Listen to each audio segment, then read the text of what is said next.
Lady Chatterley's lover. The war came. Hilda and Connie were rushed home again after having been home already in May to their mother's funeral. Before Christmas of 1914, both their German young men were dead. Whereupon the sisters wept and loved the young men passionately, but underneath forgot them. They didn't exist anymore. Both sisters lived in their father's, well, really their mother's, Kensington house with the young Cambridge group, the group that stood for freedom and flannel trousers and flannel shirts open at the neck and a well-bred sort of emotional anarchy and a whispering, murmuring sort of voice and an ultra-sensitive sort of manner.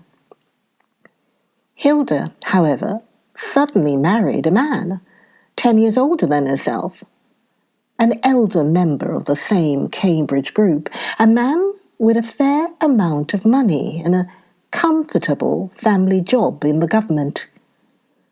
He also wrote philosophical essays.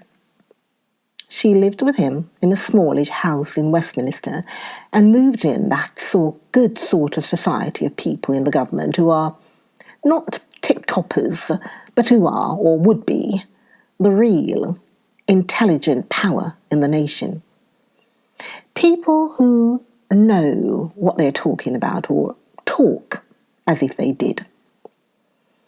Connie did a mild form of war work and consorted with the flannel trousers Cambridge intransients who gently mocked at everything so far.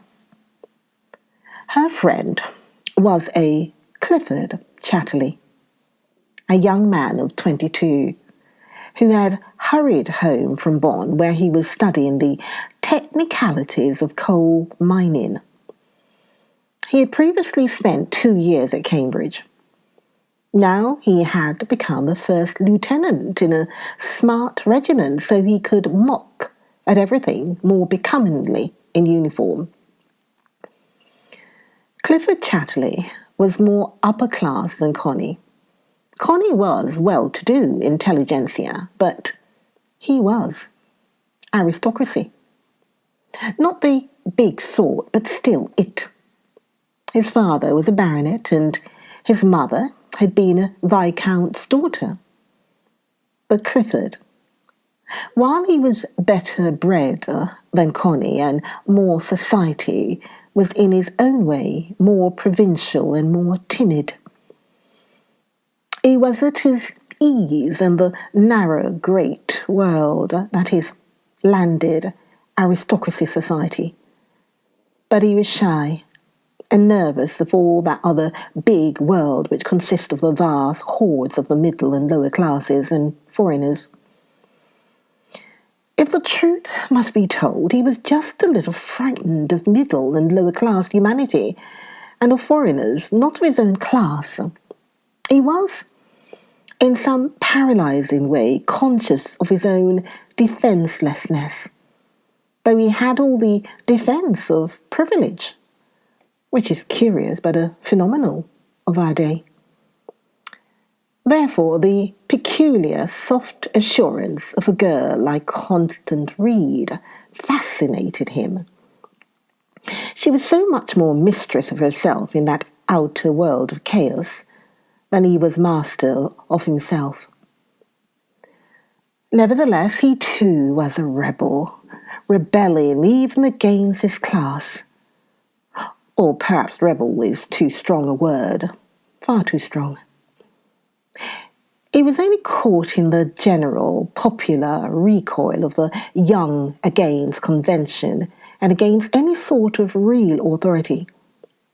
Fathers were ridiculous, his own obstinate one supremely so. And governments were ridiculous, our own wait-and-see sort especially so. And armies were ridiculous, and old buffers of generals altogether, the red-faced Kitchener supremely. Even the war was ridiculous, though it did kill rather a lot of people. In fact, everything was a little ridiculous or very ridiculous. Certainly, everything connected with authority, whether it were in the army or the government or the universities, was ridiculous to a degree. And as far as the governing class made any pretensions to govern, they were ridiculous too. Sir Geoffrey, as Clifford's father, was intensely ridiculous, chopping down his trees and weeding men out of his colliery to shove them into the war, and himself being so safe and patriotic, but also spending more money on his country than he'd got. When Miss Chatterley, Emma, came down to London from the Midlands to do some nursing work, she was very witty in a quiet way about Sir Geoffrey and his determined patriotism. Herbert, the elder brother and heir, laughed outright, though it was his trees that were falling for trench props. But Clifford only smiled a little uneasily.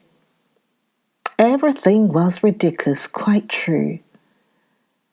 But when it came too close and oneself became ridiculous too, at least people of a different class, like Connie, were earnest about something.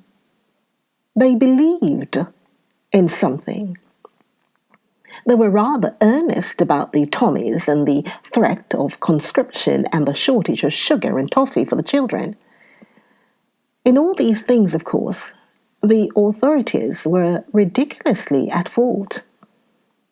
But Clifford could not take it to heart. To him, the authorities were ridiculous above most, not because of toffees or Tommies. And the authorities felt ridiculous and behaved in a rather ridiculous fashion, and it was all a Mad Hatter's tea party for a while, till things developed over there.